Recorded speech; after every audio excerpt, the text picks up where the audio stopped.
ଜୟ ଜଗନ୍ନାଥ ପିଲାମାନେ। ଆଜି ଆମେ ଡିସ୍କସନ୍ କରିବା ଚମ୍ପାରନ୍ ଆନ୍ଦୋଳନ। ତ ପୂର୍ବ ଭିଡ଼ିଓରେ ଆମେ ପୁରା ପାଠ ଅଧା ଡିସ୍କସନ୍ କରିଥିଲେ, ଯାହାକି ଆମର ଅଧା ଡିସ୍କସନ୍ ହୋଇଥିଲା।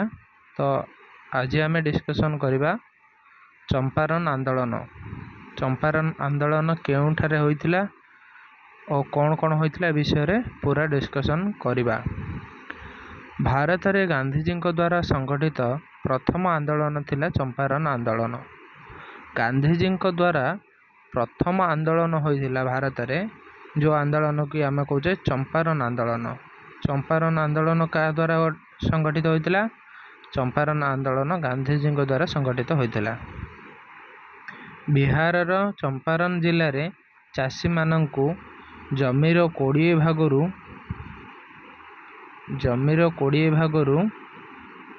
3 ଭାଗ ଅଞ୍ଚଳରେ ନୀଳ ଉତ୍ପାଦନ କରିବା ପାଇଁ ଇଂରେଜ ବୃକ୍ଷରୋପଣକାରୀମାନଙ୍କ ଦ୍ୱାରା ବାଧ୍ୟ କରାଯାଇ ସେମାନଙ୍କ ଦ୍ୱାରା ନିର୍ଦ୍ଧାରିତ ଦରରେ ତାଙ୍କୁ ବିକ୍ରୟ କରିବାକୁ ପଡ଼ୁଥିଲା।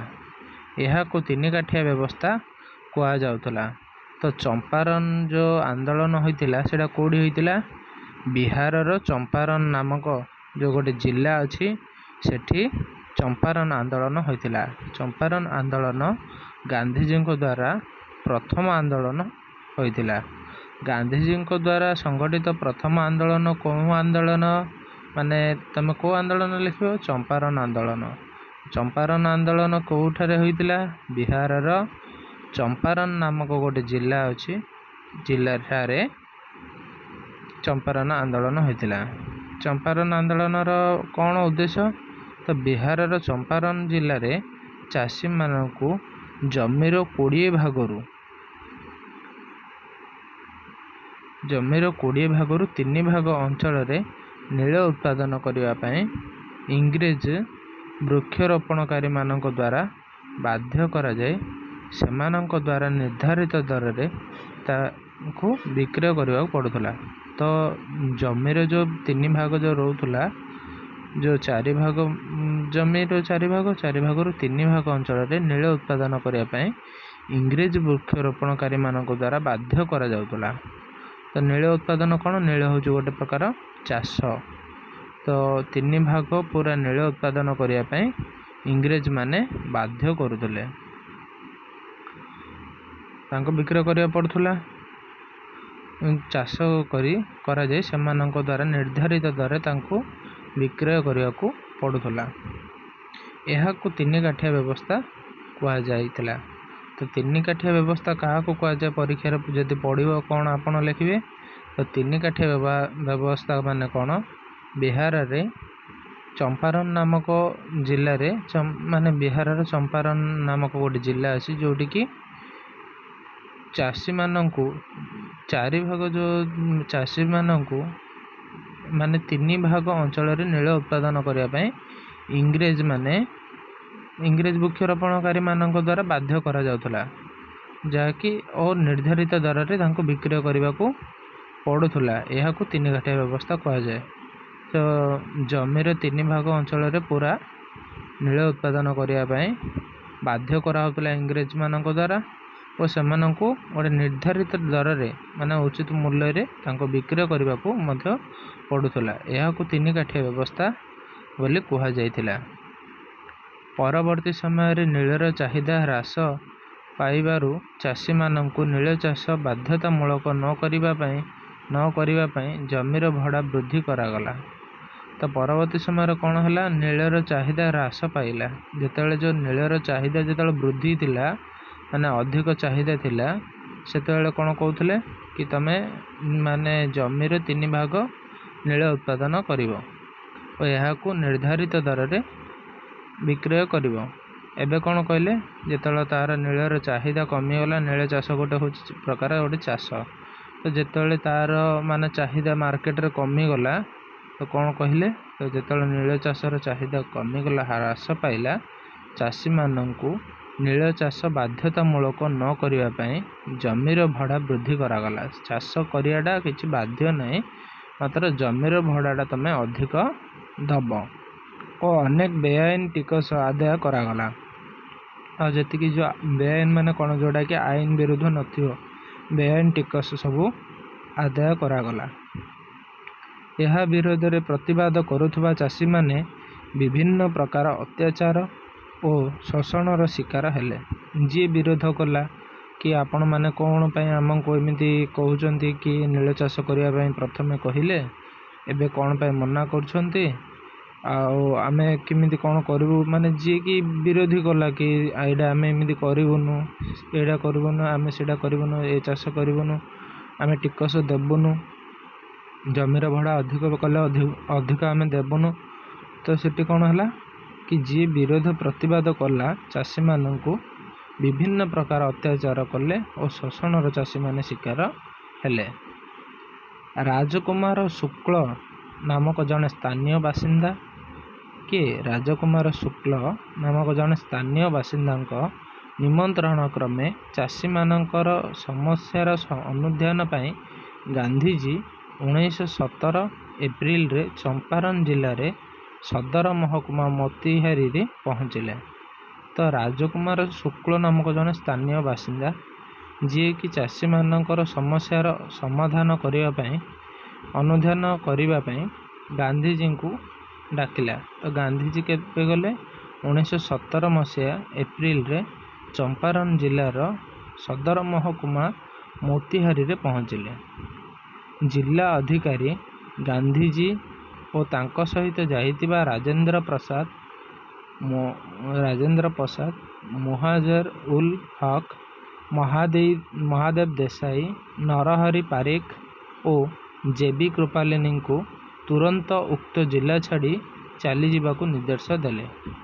ତ ଗାନ୍ଧିଜୀ କ'ଣ ହେଲା, ମାନେ ଗାନ୍ଧିଜୀ ତାଙ୍କ ସହିତ ଯେତେ ଜଣ ଯେଉଁ ଯାଇଥିଲେ, ରାଜେନ୍ଦ୍ର ପ୍ରସାଦ ଯାଇଥିଲେ, ମୁଜାହର ଉଲ ହକ ଯାଇଥିଲେ, ମହାଦେବ ଦେଶାଇ, ନରହରି ପାରିକ ଓ ଜେବି କୃପାଲିନୀଙ୍କୁ ତୁରନ୍ତ ସେ ଜିଲ୍ଲା ଛାଡ଼ିକି ଚାଲିଯିବା ପାଇଁ ନିର୍ଦ୍ଦେଶ ଦେଇଥିଲେ ଗାନ୍ଧିଜୀ।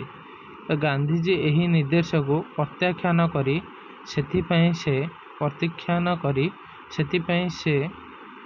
ସେଥିପାଇଁ ଯେ କୌଣସି ଦଣ୍ଡ ଭୋଗିବାକୁ ପ୍ରସ୍ତୁତ ବୋଲି ଘୋଷଣା କଲେ।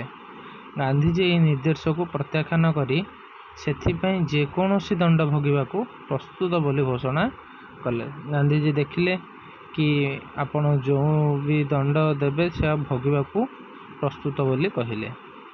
ତ ଅହିଂସା ଉପାୟରେ ଅନ୍ୟାୟମୂଳକ ଆଇନକୁ ଅମାନ୍ୟ କରିବା ସେତେବେଳେ ଭାରତରେ ଏକ ନୂତନ ପ୍ରକାର ଆନ୍ଦୋଳନ ପଦ୍ଧତି ଭାବେ ଉଭା ହେଲା।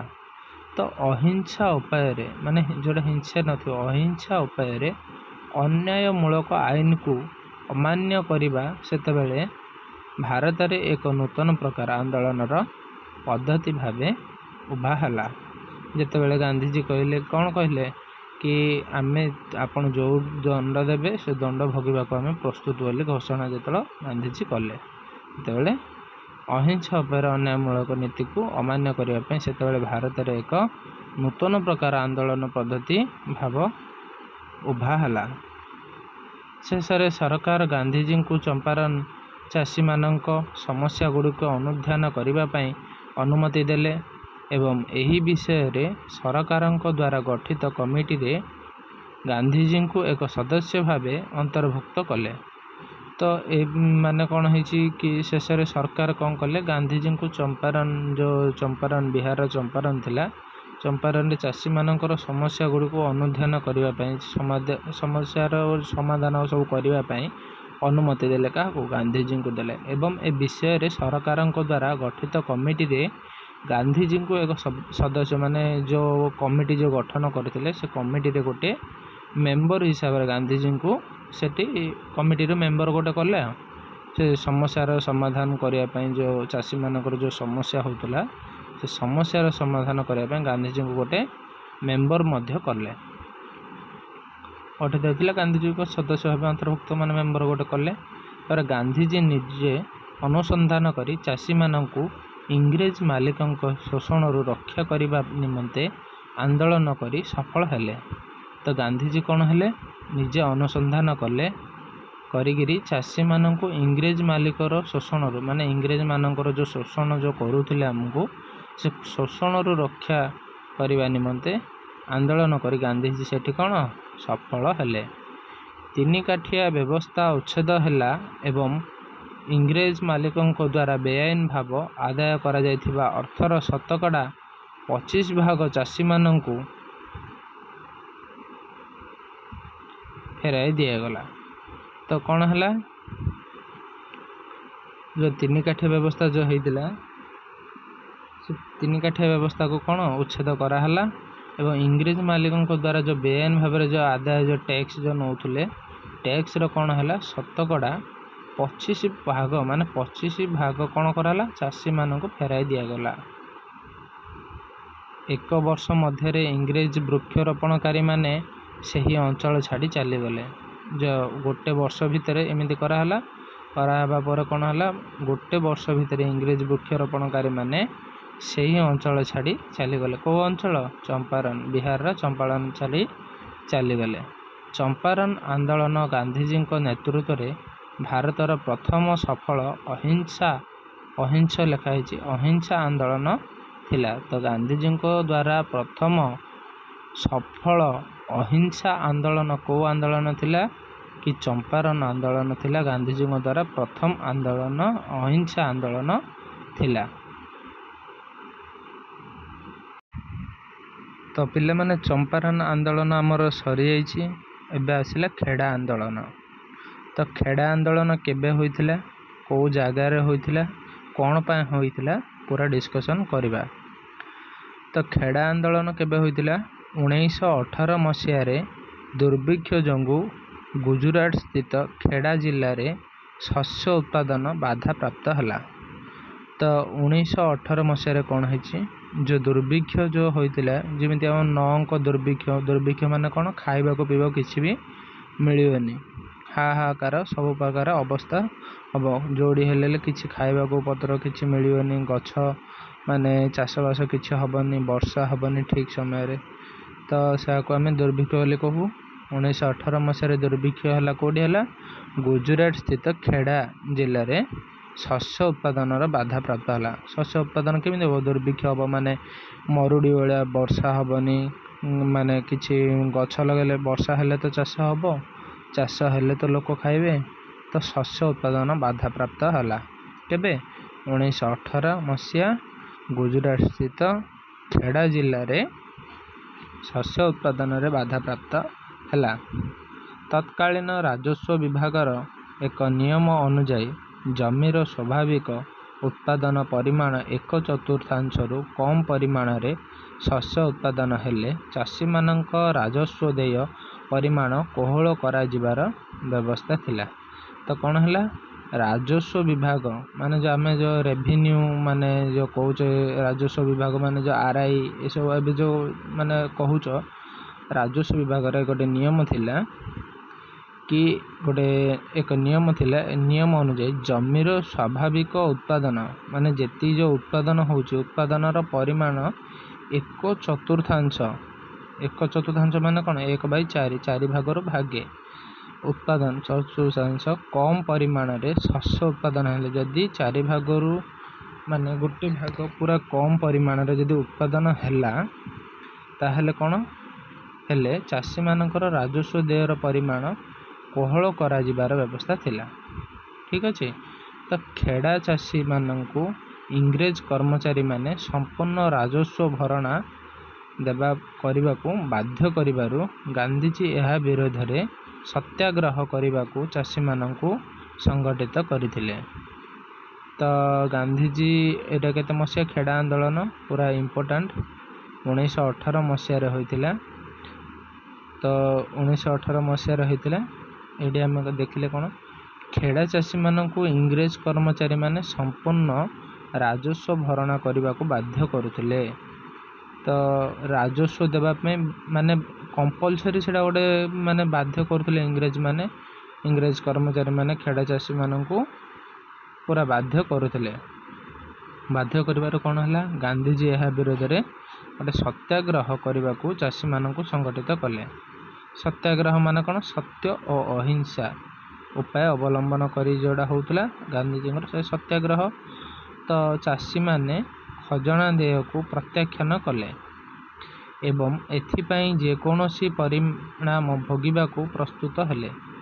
ତ ଚାଷୀମାନେ କ'ଣ କଲେ? ଖଜଣା ଦେବାକୁ ପ୍ରତ୍ୟାଖ୍ୟାନ କଲେ, ମାନେ ଖଜଣା ଦେବୁନି ବୋଲି କହିଲେ ଏବଂ ଏଥିପାଇଁ ଯେକୌଣସି ପରିଣାମ ଭୋଗିବାକୁ ହେବ ତାହା ଆମେ ଭୋଗିବୁ ବୋଲି କହିଲେ। ପ୍ରସ୍ତୁତ ହେଲେ ମାନେ କ'ଣ? ଭୋଗିବୁ ବୋଲି କହିଲେ, ଆପଣ ଯାହା କରିବେ କରନ୍ତୁ, କିନ୍ତୁ ଆମେ ଖଜଣା ଦେବୁ ନାହିଁ, ମାନେ ଆମେ ଟ୍ୟାକ୍ସ ଦେବୁ ନାହିଁ।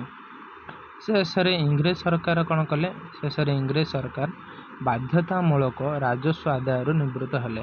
ଯେଉଁ ଟ୍ୟାକ୍ସ ଯେଉଁ ମାଗୁଥିଲେ ତାଙ୍କୁ କହିଲେ, ଆଙ୍କେ କ'ଣ ଏମିତି ମାନେ ଡାଇରେକ୍ଟ କହୁଛନ୍ତି କି ଆମେ ଆପଣ ଯାହା କରୁଛନ୍ତି କରନ୍ତୁ, ଆମେ ଟ୍ୟାକ୍ସ ଦେବୁନୁ। ତ ଏହା ଶୁଣିକିରି ଇଂରେଜ ସରକାର କ'ଣ କଲେ କି ରାଜସ୍ୱ ଆଦାୟରୁ ନିବୃତ୍ତ ହେଲେ। ଯେଉଁ ରାଜସ୍ୱ ଆଦାୟଟା ଯେଉଁ କରୁଥିଲେ, ଟ୍ୟାକ୍ସ ଯେଉଁ ମାଗୁଥିଲେ, ଟ୍ୟାକ୍ସ ଆଉ ମାଗିଲେନି। ଏକ ଗୁପ୍ତ ନିର୍ଦ୍ଦେଶନାମା ଜାରି କରି କେବଳ ସାମର୍ଥ୍ୟ ଥିବା ଚାଷୀମାନଙ୍କ ଠାରୁ ଏହା ଆଦାୟ କଲେ। ତ ଯାହା ପାଖରେ ବେଶୀ ଥିଲା ସେମାନଙ୍କୁ କ'ଣ କଲେ? ସେମାନଙ୍କ ଠାରୁ ଇଂରେଜମାନେ ଆଦାୟ କଲେ। ଏ ଲେଖା ହେଇଛି ଏକ ଗୁପ୍ତ ନିର୍ଦ୍ଦେଶନାମା ଜାରି କରି, ଗୋଟେ ଗୁପ୍ତ ନିର୍ଦ୍ଦେଶନାମା ଜାରି କଲେ ଓ ଯେଉଁମାନେ ସାମର୍ଥ୍ୟ ଥିବା ଚାଷୀମାନେ କ'ଣ, ଯାହାର କି ଭଲ ଚାଷ ହୋଇଛି ତାଠାରୁ ଆଦାୟ କଲେ। ଏହି ଆନ୍ଦୋଳନରେ ଇନ୍ଦୁଲାଲ ଜାଗିଂ ଗାନ୍ଧିଜୀଙ୍କର ଜଣେ ମୁଖ୍ୟ ସହଯୋଗୀ ଥିଲେ। ତ ଗାନ୍ଧିଜୀଙ୍କର ମୁଖ୍ୟ ସହଯୋଗୀ କିଏ ଥିଲେ? ଇନ୍ଦୁଲାଲ ଜାଗିଂ। ଠିକ୍ ଅଛି। ଆନ୍ଦୋଳନର ସଫଳତାରେ ଗଭୀର ଭାବେ ପ୍ରଭାବିତ ହୋଇ ଖେଡ଼ା ଜିଲ୍ଲାର ଅଧିବାସୀ ତଥା ଅହମଦାବାଦର ଆଇନଜୀବୀ ସର୍ଦ୍ଦାର ବଲ୍ଲଭଭାଇ ପଟେଲ ଗାନ୍ଧିଜୀଙ୍କର ଜଣେ ପ୍ରଧାନ ଅନୁଗାମୀ ହୋଇଗଲେ। ତ ଖେଡ଼ା ଜିଲ୍ଲାର ଯେଉଁ ସଫଳତା ଯେଉଁ ହେଲା, ଗାନ୍ଧିଜୀଙ୍କ ଦ୍ୱାରା ସଫଳ ହେଲା। ତ ଗାନ୍ଧିଜୀ କ'ଣ କଲେ? ସଫଳତାର ଗଭୀର ଭାବ ପ୍ରଭାବିତ ହୋଇ ଖେଡ଼ା ଜିଲ୍ଲାର ଅଧିବାସୀ, ଖେଡ଼ା ଜିଲ୍ଲାରେ ଯେତେ ଜଣ ଯେଉଁ ରହୁଛନ୍ତି ଅଧିବାସୀ ଗ୍ରାମବାସୀ ବୃନ୍ଦ ଓ ଅହମଦାବାଦର ଆଇନଜୀବୀ ମାନେ ଆଇନଜୀବୀ ମାନେ ତ ଜାଣିଛ, ଓକିଲ ସେ ଟାଇପ୍ର ଆଇନଜୀବୀ ସର୍ଦ୍ଦାର ବଲ୍ଲଭଭାଇ ପଟେଲ କ'ଣ କଲେ? ଗାନ୍ଧିଜୀଙ୍କର ଜଣେ ପ୍ରଧାନ ଅନୁଗାମୀ ହୋଇଗଲେ। ତାପରେ କ'ଣ ଦେଖିବା ପିଲାମାନେ? ଆମେ ଦେଖିବା ଅହମଦାବାଦ ଲୁଗା କାରଖାନା ଆନ୍ଦୋଳନ। ତ ଅହମଦାବାଦ ଲୁଗା କାରଖାନା ଆନ୍ଦୋଳନ କ'ଣ ଆଉ କ'ଣ ପାଇଁ ହୋଇଥିଲା ଓ ଗାନ୍ଧିଜୀ ଏଇଟାକୁ ଯାଇଥିଲେ କି ନାହିଁ, ଏସବୁ ବିଷୟରେ ଆମେ ଡିସ୍କସନ୍ କରିବା। ତ ପିଲାମାନେ ଷ୍ଟାର୍ଟ କରିବା। ଗୁଜୁରାଟର ଅହମଦାବାଦ ଠାରେ ଲୁଗା କଳଗୁଡ଼ିକର ମାଲିକମାନେ ପ୍ଲେଗ ମହାମାରୀ ପାଇଁ ଶ୍ରମିକମାନଙ୍କୁ ଦେଉଥିବା ସ୍ୱତନ୍ତ୍ର ଭତ୍ତା ପ୍ଲେଗ ବୋନସ୍ ପ୍ରତ୍ୟାହାର କରିଦେବାରୁ ଶ୍ରମିକ ଓ ମାଲିକମାନଙ୍କ ମଧ୍ୟରେ କଳହର ସୂତ୍ରପାତ ହେଲା। ତ ପ୍ଲେଗ ମହାମାରୀ ମାନେ କ'ଣ? ପ୍ଲେଗ ମାନେ କ'ଣ? ମୂଷା କାମୁଡ଼ିଲେ ପ୍ଲେଗ ରୋଗ ହୁଏ। ପିଲାମାନେ ଆପଣମାନେ ସମସ୍ତେ ଜାଣିଥିବେ କି ମୂଷା କାମୁଡ଼ିଲେ ପ୍ଲେଗ ରୋଗ ହୁଏ। ଗୁଜୁରାଟର ଅହମଦାବାଦର ଯେଉଁ ଲୁଗା କଳକାରଖାନା ଯେଉଁ ଥିଲା, ଲୁଗା କଳକାରଖାନାର ମାଲିକମାନେ ପ୍ଲେଗ ମହାମାରୀ ଯେଉଁ ସୃଷ୍ଟି ହୋଇଥିଲା, ପ୍ଲେଗ ରୋଗ ଯେଉଁ ମହାମାରୀ ମାନେ କରୋନା, ଏବେ ଯେଉଁ ଚାଲିଥିଲା କରୋନା ଯେମିତି ଗୋଟେ ମହାମାରୀ, ମାନେ ବେଶୀ ଲୋକ ମରୁଥିଲେ, ସେ ରୋଗରେ ବେଶୀ ଲୋକ ମରିବାର, ତ ତାକୁ ମହାମାରୀ ବୋଲି କୁହାଯାଏ। ତ ମହାମାରୀରେ ଶ୍ରମିକମାନଙ୍କୁ ଦେଉଥିବା ସ୍ୱତନ୍ତ୍ର ଭତ୍ତା ମାନେ ଯେଉଁ ବୋନସ୍ ଯେଉଁ ଦିଆହେଉଥିଲା ପ୍ଲେଗ ବୋନସ୍ ପ୍ରତ୍ୟାହାର କରିଦେବାରୁ, ପ୍ଲେଗ ବୋନସ୍ଟା ଦେଉଥିଲେ ଆଉ ଦେଲେନି। ତ ନଦେଲା ଆଉ କ'ଣ ହେଲା କି ଶ୍ରମିକ ଓ ମାଲିକ ମଧ୍ୟରେ ଝଗଡ଼ା ହେଲା। କଳହର ସୂତ୍ରପାତ ହେଲା ମାନେ କ'ଣ? ଝଗଡ଼ା ହେଲା। ଶ୍ରମିକ ଓ ମାଲିକମାନଙ୍କ ମଧ୍ୟରେ ଝଗଡ଼ା ହେଲା। ଇଂରେଜ ଜିଲ୍ଲାପାଳଙ୍କ ଅନୁରୋଧ କ୍ରମେ ଗାନ୍ଧିଜୀ ଏହି କଳହର ହସ୍ତକ୍ଷେପ କଲେ। ତ ଇଂରେଜ ଜିଲ୍ଲାପାଳଙ୍କର ଅନୁରୋଧ କ୍ରମେ ଗାନ୍ଧିଜୀ ଏହି କଳହର ହସ୍ତକ୍ଷେପ କଲେ। ତ ଇଂରେଜ ଜିଲ୍ଲାପାଳ କ'ଣ କହିଲେ କି ଗାନ୍ଧିଜୀଙ୍କୁ ହସ୍ତକ୍ଷେପ କଲେ କି ଆପଣ ଏଇଟା କ'ଣ କରନ୍ତୁ। ତ ହସ୍ତକ୍ଷେପ କରିବାରୁ କଲେ ଏବଂ ଏଥିପାଇଁ ଏକ ଅନୁରୋଧ କଲେ ଗାନ୍ଧିଜୀଙ୍କୁ କଳହର ହସ୍ତକ୍ଷେପ। ଜିଲ୍ଲାପାଳଙ୍କ ଅନୁରୋଧ କ୍ରମେ ଗାନ୍ଧିଜୀ ଏହି କଳହର ହସ୍ତକ୍ଷେପ କଲେ ଏବଂ ଏଥିପାଇଁ ଏକ ଟ୍ରିବ୍ୟୁନାଲ ନିଯୁକ୍ତି କରି ତାହାର ନିଷ୍ପତ୍ତିକୁ ଗ୍ରହଣ କରିବାକୁ ଉଭୟ ପକ୍ଷକୁ ରାଜି କରାଇଲେ। ତ ଗାନ୍ଧିଜୀ କହିଲେ କି ମୁଁ ଉଭୟ ପକ୍ଷକୁ ରାଜି କରାଇବି। ତ କିନ୍ତୁ ମାଲିକ ମାନେ ଏଥିରୁ ଓହରି ଯାଇ ଶ୍ରମିକ ମଜୁରିରେ 20% ବୃଦ୍ଧି ଘୋଷଣା କଲେ। ତ ମାଲିକ ମାନେ କ'ଣ କଲେ, ଏଥିରୁ ବାହାରିକି ଶ୍ରମିକ ମଜୁରିରେ 20% ବୃଦ୍ଧି ଘୋଷଣା କଲେ। ଶ୍ରମିକ ମଜୁରିରେ 20% ବଢ଼ାଇଲେ। ତ ଅହମ୍ମଦାବାଦ କାରଖାନା ଶ୍ରମିକମାନଙ୍କ ଶତକଡ଼ା 35% ମଜୁରି ବୃଦ୍ଧି ଦାବି ପ୍ରତ୍ୟାଖ୍ୟାନ କରିବାରୁ ମାଲିକମାନଙ୍କ ବିରୋଧରେ ଗାନ୍ଧିଜୀ ଶ୍ରମିକମାନଙ୍କୁ ଏକ ଅହିଂସା ଆନ୍ଦୋଳନ କରିବା ପାଇଁ ପ୍ରବର୍ତ୍ତାଇ ନିଜେ ଏହାର ନେତୃତ୍ୱ ନେଇଥିଲେ। ତ କ'ଣ ହେଇଛି କି ଅହମ୍ମଦାବାଦ କାରଖାନା ଶ୍ରମିକମାନଙ୍କର ଶତକଡ଼ା 35% ମଜୁରି ବୃଦ୍ଧି ଦାବି ପ୍ରତ୍ୟାଖ୍ୟାନ କରିବାରୁ ମାଲିକମାନଙ୍କ ବିରୋଧରେ ଗାନ୍ଧିଜୀ ଶ୍ରମିକମାନଙ୍କୁ ଏକ ଅହିଂସା ଆନ୍ଦୋଳନ କରିବା ପାଇଁ ପ୍ରବର୍ତ୍ତାଇଲେ। ତ ଶ୍ରମିକମାନଙ୍କୁ କ'ଣ କହିଲେ, ଆପଣ ଏକ ଅହିଂସା ଆନ୍ଦୋଳନ କର। ତ ପ୍ରବର୍ତ୍ତାଇଲେ ଓ ଏହାର ନେତୃତ୍ୱ ମଧ୍ୟ ଗାନ୍ଧିଜୀ ନେଲେ। ଦାବି ପୂରଣ ନିମନ୍ତେ ଅନଶନ ଚାଲୁ ରଖିବେ ବୋଲି ଘୋଷଣା କରି ସେ ଶ୍ରମିକମାନଙ୍କ ସପକ୍ଷରେ ଅନଶନ ଆରମ୍ଭ କଲେ। ଏ ଯେଉଁ ଦାବି ହୋଇଥିଲା, ଦାବିର ଅନଶନ ଚାଲୁ ରଖିବେ ବୋଲି ଘୋଷଣା କଲେ। ଦାବିକୁ ଅନଶନ ମାନେ କ'ଣ, ଯୋଡ଼ିକି ନ ଖାଇ ନ ପିଇକି ବସିବା, ଆମର ଦାବି ପୂରଣ ହେଉ, ସେଇଟାକୁ କହୁଛନ୍ତି ଅନଶନ। ତ ଅନଶନ କରିବେ ବୋଲି ଘୋଷଣା କଲେ ଓ ଶ୍ରମିକମାନଙ୍କ ସପକ୍ଷରେ ଅନଶନ ଆରମ୍ଭ କଲେ। ଶ୍ରମିକମାନଙ୍କ ପାଇଁ ଗାନ୍ଧିଜୀ ଅନଶନ ଆରମ୍ଭ କଲେ। ଏହା ଶ୍ରମିକମାନଙ୍କୁ ଦୃଢ଼ ଭାବରେ ସଂଗଠିତ କରି ସମଗ୍ର ଭାରତର ଦୃଷ୍ଟି ଆକର୍ଷଣ କଲା। ଏହା ଶ୍ରମିକମାନଙ୍କୁ କ'ଣ କଲା, ଦୃଢ଼ ଭାବରେ ସଂଗଠିତ କରି ସମଗ୍ର ଭାରତର ଦୃଷ୍ଟି ଆକର୍ଷଣ କଲା। ଏଥିରେ ଭୟଭୀତ ହୋଇ ପରିଶେଷରେ କାରଖାନା ମାଲିକମାନେ ଶ୍ରମିକମାନଙ୍କୁ ମଜୁରି 35% ବୃଦ୍ଧି କରିବା ପାଇଁ ସମ୍ମତି ପ୍ରଦାନ କଲେ। ପରବର୍ତ୍ତୀ ସମୟରେ କ'ଣ ହେଲା କି ଯେଉଁ 20% ଯେଉଁ ଦେବି ବୋଲି ଯେଉଁ କହୁଥିଲେ ମାଲିକମାନେ, ଏବେ କ'ଣ କଲେ କି ଯେତେବେଳେ ଯେଉଁ ମାନେ କ'ଣ ଅନଶନ କରି ଯେଉଁ ବସିଲେ, ନ ଖାଇ ନ ପିଇ, ଅନଶନ ମାନେ କ'ଣ, ନ ଖାଇ ନ ପିଇକିରି ବସିବା। ତ ଯେତେବେଳେ ବସିଲେ, ସେତେବେଳେ କ'ଣ ହେଇଛି କି ଶ୍ରମିକମାନ ଦୃଢ଼ ଭାବରେ ସଂଗଠିତ ହୋଇ ଦୃଷ୍ଟି ଆକର୍ଷଣ କଲେ। ଏଥିରେ ଭୟଭୀତ ହୋଇ ପରିଶେଷରେ କ'ଣ କଲେ, କାରଖାନାର ମାଲିକମାନେ ଶ୍ରମିକମାନଙ୍କ ମଜୁରୀ ନିମନ୍ତେ 35% ବୃଦ୍ଧି କରିବା ପାଇଁ ସମ୍ମତି ହେଲା। ଯେଉଁ 20% ଯେଉଁ ଦେବି ବୋଲି କହୁଥିଲେ, ଏବେ କ'ଣ 35% ମାନେ ଶ୍ରମିକ ମଜୁରୀଟା ବୃଦ୍ଧି କଲେ 35%। ଏହାଦ୍ୱାରା ଗାନ୍ଧିଜୀ ଜନସାଧାରଣଙ୍କ ମନରେ ସତ୍ୟାଗ୍ରହ ପ୍ରତି ଆଗ୍ରହ, ଶ୍ରଦ୍ଧା ଓ ସମ୍ମତି ଆଣିଥିଲେ। ତ ଗାନ୍ଧିଜୀ ଏହାପରେ କ'ଣ ହେଇଛି, ଜନସାଧାରଣଙ୍କ ମନରେ ସତ୍ୟାଗ୍ରହ ପ୍ରତି ଆଗ୍ରହ, ଶ୍ରଦ୍ଧା ଓ ସମ୍ମାନ ଜଣାଇଥିଲେ। ତ ଏଠି କ'ଣ ହୋଇଛି କି ପିଲାମାନେ ଆମେ ଦେଖିବା ଯେମିତି ଚମ୍ପାରଣ ଆନ୍ଦୋଳନ ହେଲା, ତାପରେ ଖେଡ଼ା ଆନ୍ଦୋଳନ ହେଲା, ତାପରେ ଏବେ ଅହମ୍ମଦାବାଦ ଆନ୍ଦୋଳନ ହେଲା, ଲୁଗା କଳକାରଖାନା ଆନ୍ଦୋଳନ।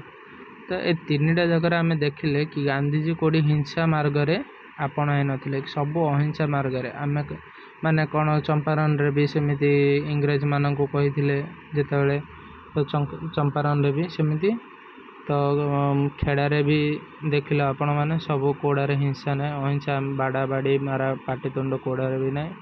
ଆମେ ଅହିଂସା ମାର୍ଗ ହିଁ ଆପଣେଇବୁ ବୋଲି କହିଥିଲେ। ତ ଅହିଂସା ମାର୍ଗରେ ଯେଉଁ ଆପଣଉଥିଲେ, ଅହିଂସା ମାର୍ଗରେ ଚାଲିଥିବା ଦ୍ୱାରା କାମ ବି ସକ୍ସେସ୍ ହେଉଥିଲା। କାମ ଯେଉଁ ସକ୍ସେସ୍ ହେଲା, ଏଠି ବି ଲୁଗା କଳକାରଖାନାରେ କାମ ମାନେ ଗାନ୍ଧିଜୀ ଯୋଗ ଦେବାରୁ ସକ୍ସେସ୍ ହେଲା। କ'ଣ ହେଇଛି କି ଲୋକମାନଙ୍କର, ଜନସାଧାରଣ ମନରେ ସତ୍ୟାଗ୍ରହ ପ୍ରତି ଆଗ୍ରହ ହେଲା। ଆମେ ହେଲେ ସତ୍ୟର ପାଳନ କରିବୁ, ଆମେ ହେଲେ ମିଛ କହିବୁ ନାହିଁ, ଆମେ ବାଡ଼ାପିଟା କରିବୁ ନାହିଁ। ମାନେ ସତ୍ୟାଗ୍ରହ ମାନେ ସତ୍ୟ ପ୍ରତି ଆଗ୍ରହ, ଯାହାର ସତ୍ୟ ଅହିଂସା ଥିଲା ଗାନ୍ଧିଜୀଙ୍କର ପରମ ଉଦ୍ଦେଶ୍ୟ, ଶ୍ରଦ୍ଧା ଓ ସମ୍ମାନ ଆଣିଥିଲେ। ତୁମେ ଜାଣିଛ କି କ'ଣ ଦେଇଛି, ଏଇଟା ଯେଉଁ ଦେଉଛି ତୁମେ ଜାଣିଛ କି? ପିଲାମାନେ ସବୁବେଳେ ପଢ଼ୁଥିବ, ଏଇଟାରେ ପୁରା ଇମ୍ପୋର୍ଟାଣ୍ଟ ପଏଣ୍ଟ ଯାହା ଦେଇଥାଉଛି। ତ ଗାନ୍ଧିଜୀଙ୍କ ସମ୍ପାଦନାରେ ନବଜୀବନୀ ଓ ୟଙ୍ଗ ଇଣ୍ଡିଆ ନାମକ ଦୁଇଟି ପତ୍ରିକା ପ୍ରକାଶିତ ହୋଇଥିଲା। ତ ଗାନ୍ଧୀଜୀଙ୍କର ସମ୍ପାଦନାରେ କେଉଁ ପୁସ୍ତକ ପ୍ରକାଶିତ ହୋଇଥିଲା? ନବଜୀବନ ଓ ୟଙ୍ଗ ଇଣ୍ଡିଆ ନାମକ 2ଟି ପତ୍ରିକା ପ୍ରକାଶ ହୋଇଥିଲା। ଠିକ୍ ଅଛି, ଏଇଟା ପିଲାମାନେ ମେଟ୍ରିକ୍ ଏକ୍ଜାମ୍ ବୋଲି ନାହିଁ, SSC ଏକ୍ଜାମ୍ ଯାକରେ ବି ଏ କ୍ୱେଶ୍ଚିନ୍ ଆସିଥାଉଛି। ତାପରେ ଆମେ ଦେଖିବା ରାୱଲତ ଆଇନ। ରାୱଲତ ଆଇନ କ'ଣ?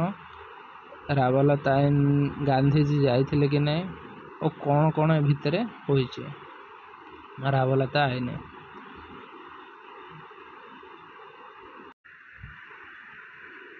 ଚମ୍ପାରନ, ଖେଡ଼ା ଓ ଅହମ୍ମଦାବାଦ ଠାରେ ସଂଗଠିତ ଆଞ୍ଚଳିକ ଆନ୍ଦୋଳନ ଗୁଡ଼ିକର ସଫଳତା ଗାନ୍ଧୀଜୀଙ୍କ ନେତୃତ୍ୱ ପ୍ରତି ଜନସାଧାରଣଙ୍କ ମନରେ ଆସ୍ଥା ବୃଦ୍ଧି କଲା ଏବଂ ତାଙ୍କୁ ସମଗ୍ର ଭାରତର ଜନସାଧାରଣଙ୍କ ନିକଟରେ ଅଧିକ ପରିଚିତ କରାଇଲା। ତ ଚମ୍ପାରନ ମୁଁ ସେଇଟା ଆଗେ ପ୍ରଥମେ ଡିସ୍କସନ୍ କରିଦେଇଥିଲି, ତ ଏଇଟା ବି ସେଇଠି ଲେଖା ହେଇଛି। କ'ଣ ଲେଖା ହେଇଛି କି ଚମ୍ପାରନ, ଖେଡ଼ା, ଅହମ୍ମଦାବାଦ ଠାରେ ସଂଗଠିତ ଆଞ୍ଚଳିକ ଆନ୍ଦୋଳନ ଗୁଡ଼ିକ, ମାନେ ଯେଉଁ ଚମ୍ପାରନ ଆନ୍ଦୋଳନ ହେଲା, ଖେଡ଼ା ଆନ୍ଦୋଳନ ହେଲା, ଅହମ୍ମଦାବାଦ ଆନ୍ଦୋଳନ ଯେଉଁ ହେଲା, ସେ ଆନ୍ଦୋଳନରେ କ'ଣ ଗାନ୍ଧୀଜୀ ସବୁଥିରେ ସକ୍ସେସ୍ ହୋଇଥିଲେ ଓ ଗାନ୍ଧୀଜୀଙ୍କ ନେତୃତ୍ୱ ପ୍ରତି ଜନସାଧାରଣଙ୍କ ମନରେ ଆସ୍ଥା ସୃଷ୍ଟି କଲା କି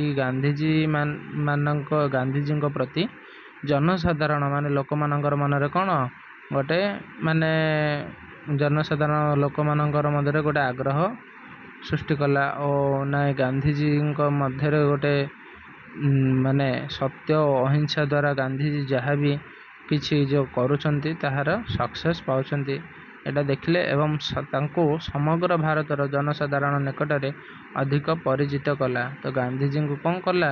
ଜନସାଧାରଣ ମାନେ ସମସ୍ତେ ଜାଣିଲେ। ପରିଚିତ କରାଇଲା ମାନେ କ'ଣ? ସବୁ ଲୋକ ଜାଣିପାରିଲେ ଗାନ୍ଧୀଜୀଙ୍କୁ, ଗାନ୍ଧୀଜୀ ମାନେ କେମିତି କ'ଣ ମାନେ ଚମ୍ପାରନ ଆନ୍ଦୋଳନ କଲେ, ସକ୍ସେସ୍ ହେଲେ, ଖେଡ଼ା ଆନ୍ଦୋଳନ କଲେ, ସକ୍ସେସ୍ ହେଲେ, ଅହମ୍ମଦାବାଦ ଠାରେ ବି ଯେଉଁ ଆନ୍ଦୋଳନ କରିଥିଲେ ସେ ଆନ୍ଦୋଳନରେ ବି ସକ୍ସେସ୍ କଲେ। ତ ସତ୍ୟ ଓ ଅହିଂସା ମାର୍ଗ ଏ ଦୁଇଟା ଆପଣେଇକି ଗାନ୍ଧୀଜୀ ସବୁଥିରେ ସକ୍ସେସ୍ ହେଲେ। ଏହାଦ୍ୱାରା ଲୋକମାନଙ୍କର ମଧ୍ୟ ସତ୍ୟ ଓ ଅହିଂସା ପ୍ରତି ଆଗ୍ରହ ସୃଷ୍ଟି କଲା ଓ ଗାନ୍ଧୀଜୀଙ୍କୁ ଯେତେ ଲୋକ ଜାଣିନଥିଲେ ଗାନ୍ଧୀଜୀଙ୍କ ଦ୍ୱାରା ଏସବୁ ସକ୍ସେସ୍ ହେବାରୁ ଗାନ୍ଧୀଜୀ ଲୋକମାନେ ମଧ୍ୟ ଜାଣିଗଲେ। ଏହାପରେ ସେ ଜାତୀୟ ସ୍ତରରେ ବ୍ରିଟିଶ ଶାସନ ବିରୋଧରେ କେତେକ ଆନ୍ଦୋଳନ ସଂଗଠିତ କରିବା ପାଇଁ ଆଗ୍ରହ ପ୍ରକାଶ କଲେ। ଏହାପରେ କ'ଣ କରୁଛି? ଗାନ୍ଧୀଜୀଙ୍କୁ ମାନେ ଜଣେ ଯଦି କିଛି ଗୋଟେ ସ୍ତରରେ ସକ୍ସେସ୍ ପାଉଛି ତ ସେ ସବୁବେଳେ ଚାହିଁବ କି ମୁଁ ଆଗକୁ ଆହୁରି କେମିତି ସକ୍ସେସ୍ ପାଇବି। ତ ଏହାପରେ କ'ଣ ହେଇଛି କି ଜାତୀୟ ସ୍ତରରେ ମାନେ ନ୍ୟାସନାଲ୍ ଲେଭେଲରେ ଗାନ୍ଧୀଜୀ କ'ଣ କଲେ? ବ୍ରିଟିଶ ଶାସନ ଯେଉଁ ଚାଲିଥିଲା, ବ୍ରିଟିଶ ଶାସନ ବିରୋଧରେ ଆନ୍ଦୋଳନ ସଂଗଠିତ କରିବା ପାଇଁ ଆଗ୍ରହ ପ୍ରକାଶ କଲେ। ଗାନ୍ଧୀଜୀ ଚାହିଁଲେ କି ମୁଁ ଯେ ବ୍ରିଟିଶ ଶାସନ ଯେଉଁ ଚାଲିଛି ସେ ଶାସନ ବିରୋଧରେ ଗୋଟେ ଆନ୍ଦୋଳନ ସଂଗଠିତ କରିବି। ତାପରେ କ'ଣ ହେଇଛି? 1919 ଖ୍ରୀଷ୍ଟାବ୍ଦରେ ଇଂରେଜ ସରକାରଙ୍କ ଦ୍ୱାରା ପ୍ରଣୀତ ରାୱଲତ ଆଇନ ବିରୋଧରେ ଆନ୍ଦୋଳନ ଥିଲା ଗାନ୍ଧୀଜୀ ପ୍ରଥମ ଜାତୀୟ ସ୍ତରୀୟ ଆନ୍ଦୋଳନ। ତ 1919 ମସିହାରେ ଯେଉଁ ଆନ୍ଦୋଳନ ହୋଇଥିଲା, ଇଂରେଜ ସରକାରଙ୍କ ଦ୍ୱାରା ପ୍ରଣୀତ ରାୱଲତ ଆଇନ ଗୋଟେ ହୋଇଥିଲା। ରାୱଲତ ଆଇନ କେବେ ହେଇଥିଲା? ଏଇଟା ଏକ୍ଜାମ୍ରେ ନିଶ୍ଚୟ ପଡ଼ିବ କି 1919 ଖ୍ରୀଷ୍ଟାବ୍ଦରେ ଇଂରେଜ ସରକାରଙ୍କ ଦ୍ୱାରା ପ୍ରଣୀତ ହୋଇଥିଲା ରାୱଲତ ଆଇନ। ରାୱଲତ ଆଇନ ବିରୋଧରେ ଆନ୍ଦୋଳନ ଥିଲା ଗାନ୍ଧୀଜୀଙ୍କ ପ୍ରଥମ ଜାତୀୟ ସ୍ତରୀୟ ଆନ୍ଦୋଳନ। ଗାନ୍ଧୀଜୀଙ୍କ ଦ୍ୱାରା ପ୍ରଥମ ଜାତୀୟ ସ୍ତରୀୟ ଆନ୍ଦୋଳନ କେଉଁ ଆନ୍ଦୋଳନ ଥିଲା କି? ରାୱଲତ ଆଇନ ଆନ୍ଦୋଳନ ଥିଲା। ତ ରାୱଲତ ଆଇନ ଆନ୍ଦୋଳନ କେବେ ହୋଇଥିଲା? 1919 ମସିହାରେ ଇଂରେଜ ସରକାରଙ୍କ ଦ୍ୱାରା ପ୍ରଣୀତ ହୋଇଥିଲା ରାୱଲତ ଆଇନ, ଯେଉଁଟାକି ଗାନ୍ଧୀଜୀଙ୍କର ପ୍ରଥମ ଜାତୀୟ ସ୍ତରୀୟ ଆନ୍ଦୋଳନ ଥିଲା। ନ୍ୟାସନାଲ୍ ଲେଭେଲରେ ଏ ଆନ୍ଦୋଳନଟା ଥିଲା। ତାପରେ ଆମେ କ'ଣ ଦେଖିବା?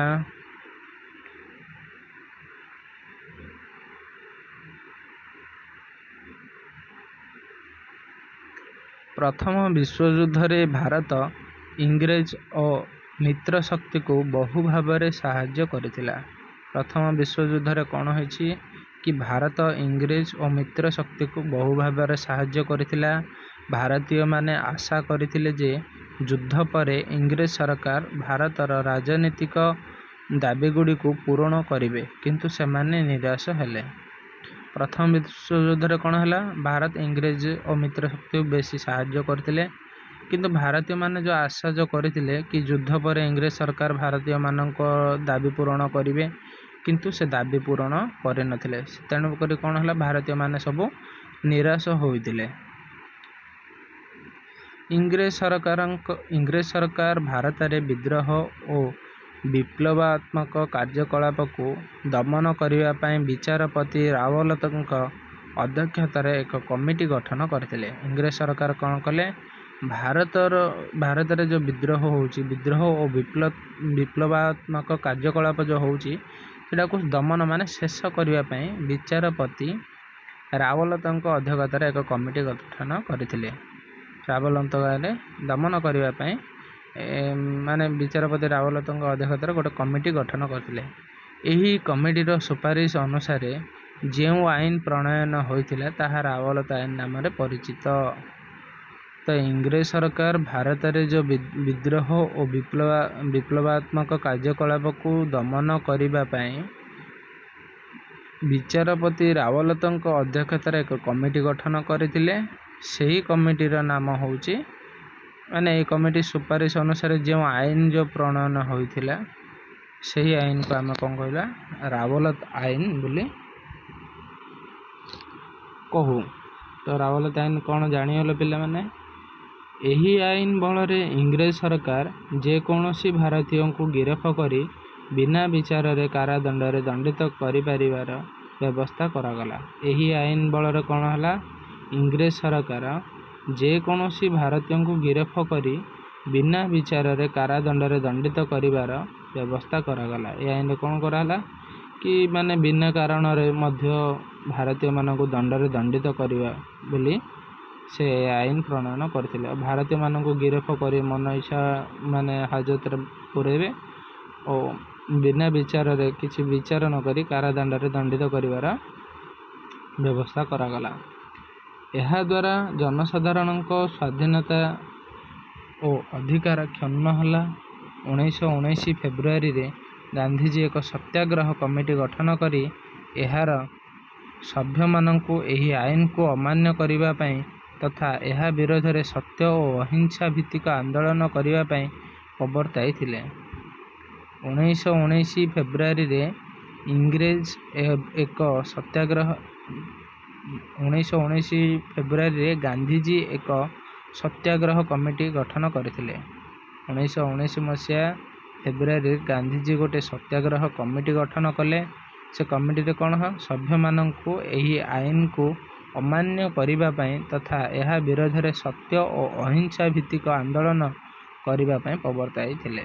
ତ ଗାନ୍ଧିଜୀ କ'ଣ କହିଲେ, ସେ ଏମିତି ଯେଉଁ କରୁଛନ୍ତି ଇଂରେଜମାନେ କି ମନ ଇଚ୍ଛା ନେଇକି ଜେଲରେ ମାରି ଦେଉଛନ୍ତି, ହାଜତରେ ମାରି ଦେଉଛି ଓ ମନ ଇଚ୍ଛା କାରାଦଣ୍ଡରେ ଦଣ୍ଡିତ କରିଦେଉଛନ୍ତି।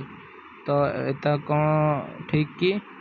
ତ ଆମେ କ'ଣ ଗାନ୍ଧିଜୀ କ'ଣ କଲେ, ଗୋଟେ ସତ୍ୟାଗ୍ରହ କମିଟି ଗଠନ କଲେ 1919ରେ ଓ ସବୁ ଲୋକମାନଙ୍କୁ କ'ଣ କଲେ, ଅବଗତ କ'ଣ କରାଇଲେ, ମାନେ ଜଣାଇଲେ କ'ଣ କି ଆମେ ସତ୍ୟ ଓ ଅହିଂସା ନୀତି ଆପଣାଇବା। ଠିକ୍ ଅଛି। ତ ସତ୍ୟ ଓ ଅହିଂସା ନୀତି ଓ ଆଇନ ଅମାନ୍ୟ କରିବା ମାନେ କ'ଣ, ତାଙ୍କେ ଯେଉଁ ଆଇନ କରୁଛନ୍ତି ସେ ଆଇନକୁ ଆମେ ମାନିବୁ ନାହିଁ ବୋଲିକି ଗାନ୍ଧିଜୀ କହିଲେ। ତ ଗାନ୍ଧିଜୀ କହିଲେ ଆଉ କ'ଣ କହିଲେ କି ଆପଣମାନେ ଏ ଆଇନକୁ ମାନିବେ ନାହିଁ ଓ ସତ୍ୟ ଓ ଅହିଂସା ମାର୍ଗରେ ହିଁ ଚାଲିବେ ପ୍ରବର୍ତ୍ତାଇଥିଲେ। ବ୍ରିଟିଶ ବ୍ୟବସ୍ଥାପକ ସଭାରେ ଭାରତୀୟ ସଭ୍ୟମାନଙ୍କ ବିରୋଧ ସତ୍ତ୍ୱେ ସଂଖ୍ୟାଗରିଷ୍ଠ ସରକାରୀ ସଭ୍ୟଙ୍କ ସମର୍ଥନ ଫଳରେ 1919 ମାର୍ଚ୍ଚ 8ରେ ରାୱଲତ ଆଇନ ଗୃହୀତ ହେଲା। ତ ବ୍ରିଟିଶ ବ୍ୟବସ୍ଥାପକ ସଭାରେ ଭାରତୀୟ ସଭ୍ୟମାନଙ୍କ ବିରୋଧ ସତ୍ତ୍ୱେ ସଂଖ୍ୟାଗରିଷ୍ଠ ସରକାରୀ ସଭ୍ୟଙ୍କ ସମର୍ଥନ ଫଳରେ 1919 ମାର୍ଚ୍ଚ 8ରେ ରାୱଲତ ଆଇନ ଗୃହୀତ ହୋଇଥିଲା। ଗାନ୍ଧିଜୀ ଏହି ଆଇନ ବିରୋଧରେ ଏକ ଗଣ ସତ୍ୟାଗ୍ରହ ଆରମ୍ଭ କରିବା ନିମନ୍ତେ ଦେଶବାସୀଙ୍କୁ ଆହ୍ୱାନ କଲେ।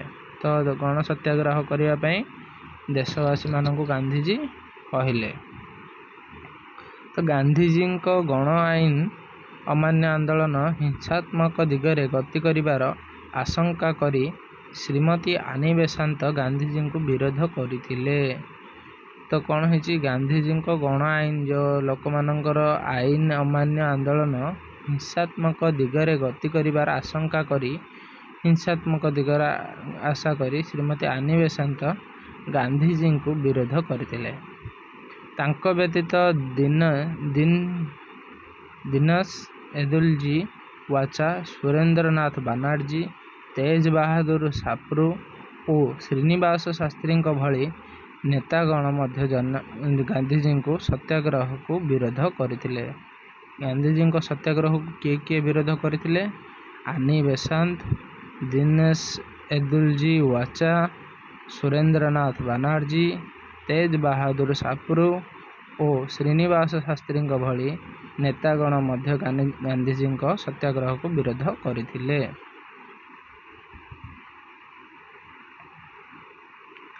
ସମଗ୍ର ଭାରତରେ ଗୋଟିଏ ଦିନ ହରତାଳ ପାଳନ ପାଇଁ ଗାନ୍ଧିଜୀ ଦେଶବାସୀଙ୍କୁ ପରାମର୍ଶ ଦେଲେ। ତ ଗାନ୍ଧିଜୀ କ'ଣ କହିଲେ? ସମଗ୍ର ଭାରତୀୟର ଦେଶବାସୀମାନଙ୍କୁ କ'ଣ କହିଲେ? କି ଆମେ ହରତାଳ କରିବା।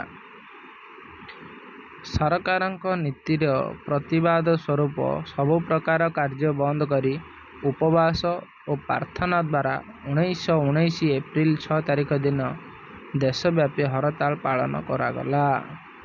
ଦେଶବ୍ୟାପୀ ହରତାଳ କେବେ ପାଳନ କରାଗଲା? କି 1919 ଏପ୍ରିଲ 6 ତାରିଖ